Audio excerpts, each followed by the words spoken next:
How you doing, everybody, and welcome back to Lambeau Field for the third and final day of the 2010 NFL Draft and our coverage here at ESPNMilwaukee.com and ESPNMadison.com. The Packers make 4 selections on Saturday to close out the draft. They end up with 7 players total, which is the smallest draft class in Ted Thompson's 6-year tenure as Packers general manager. He had some really big classes early on in his time with 11 and 12 players, but 8 last year, 7 this year. And I think that's indicative of where the Packers feel their team is at, that they don't need to accumulate a ton more picks so they can replenish depth. However, as you look at this group of 7, it is clearly about replenishing depth and making this team consistently good long term. The 2 most glaring needs that the Packers went into the draft with were at cornerback, where Al Harris, Patrick Lee, and Will Blackman are all coming off of knee injuries, and at outside linebacker, where Clay Matthews was really the only legitimate pass rushing threat down the stretch. Packers don't draft a player at either one of those positions.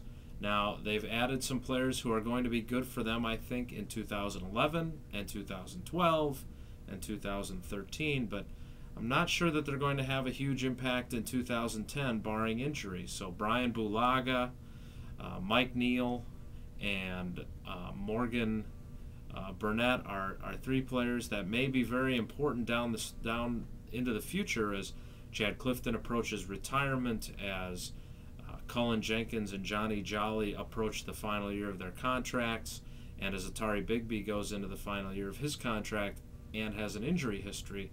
But those top 3 picks are not impact players necessarily at the positions where the Packers need impact.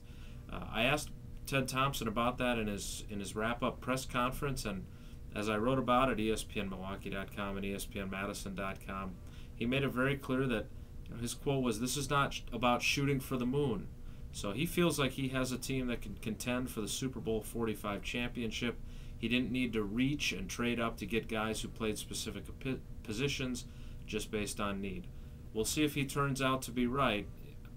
I don't know if this team couldn't have used another pass rusher. Now, Mike McCarthy and Ted Thompson are on the same page on this. They also said that they are working on some things at outside linebacker, but Ted Thompson admitted that it's nothing that necessarily qualifies as earth-shattering. So that's the end of your draft today. The 4 picks today: Andrew Quarles, the tight end from Penn State; Marshall Newhouse, an offensive lineman from Texas Christian; the running back from Buffalo, James Starks. Sorry, James. James didn't play last year, and apparently I neglected to remember his name. And the 4th and final pick in the 7th round, I was going to say C.J. Spiller, but it's C.J. Wilson, the defensive end from East Carolina, a player who may turn out to be one of those good 7th-round picks that the Packers have a history with, dating back to Adam Timmerman and then Mark Tauscher, Donald Driver, and Brad Jones, who came in last year and started 8 games, including the playoffs. So I'm starting to ramble now. I think it's just the fatigue of 3 days of draft madness. The rookie orientation camp kicks off next Friday, so we'll be back with you in less than a week in terms of the video reports. We still have time for some Wildy's mailboxes, though, during the week. If you want to submit your questions, we always enjoy that. You can do it via email at jwildy@espnwisconsin.com, or you can do it via Twitter, where I got a lot of messages today. That's at Jason J. Wildy on Twitter. You got to get it in 140 characters or less, of course. Thanks again for tuning in all weekend, and we look forward to seeing you soon.